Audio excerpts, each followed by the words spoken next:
ప్రధాని నరేంద్ర మోదీ గారు భోగాపురం ఎయిర్‌పోర్ట్ ప్రారంభోత్సవానికి మన రాష్ట్రానికి వస్తూ ఉన్నారు. ఖచ్చితంగా ప్రధానిని హానర్ చేయాల్సిన, మంచిగా గౌరవించాల్సింది. అందులో అయితే ఏమి ఇబ్బందుండదు. అండ్ అదే సమయంలోనే ప్రధాని గారి ఏర్పాట్ల విషయానికి సంబంధించి పూర్తిగా స్వయాన ముఖ్యమంత్రి చంద్రబాబు నాయుడు గారే ఈవెంట్ మేనేజర్‌గా మారడం మీద చాలా తీవ్ర విమర్శలు వినిపిస్తూ ఉన్నాయి. ప్రతిదీ కూడా అక్కడ ఎట్లుండాలి, ఇక్కడ ఎట్లుండాలి, ఏ డాన్సులు వేయాలి, ఏ నృత్యం చేయాలి, ఎక్కడ ఏది డిజైన్ చేయాలి, ఇవన్నీ కూడా స్వయాన ముఖ్యమంత్రి గారే సమీక్షలు చేయడం, ఆ సమీక్షకు సంబంధించిన ఫోటోలు విడుదల చేయడం.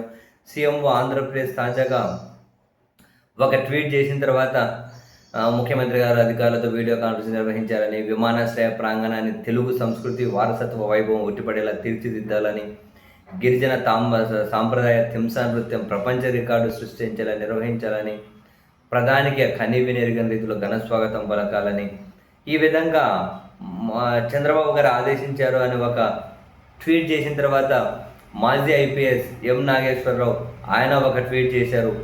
ఒక రాష్ట్ర ముఖ్యమంత్రిగా ఉన్న వ్యక్తి ప్రధానమంత్రి పర్యటనకు ఈవెంట్ మేనేజర్గా మారి ముఖ్యమంత్రి పదవి యొక్క స్థాయిని దిగజార్చడం, పైగా గర్వంగా ప్రచారం చేసుకోవడమా?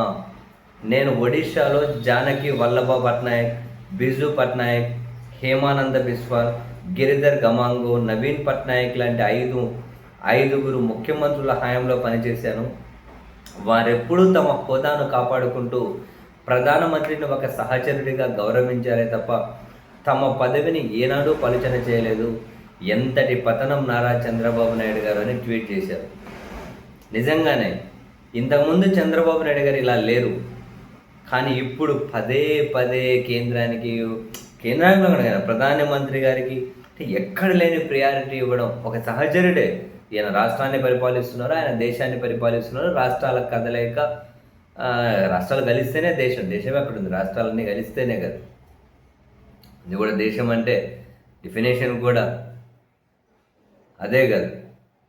కానీ మరెందుకు చంద్రబాబు నాయుడు గారు ఈ స్థాయిలో ప్రతిదీ తనే అయ్యి అసలు ఆయన కనీ వినియోగం రీతిలో సాటిస్ఫై చేయాలి అని మాట్లాడే మాటలైనా, బాడీ లాంగ్వేజ్ అయినా అలాగే ఉంటుంది ప్రధాని దగ్గర.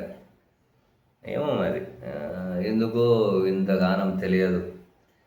ఎంతటి పతనం నారా చంద్రబాబు నాయుడు గారు అని చెప్పి ఆయన ట్వీట్ చేయడం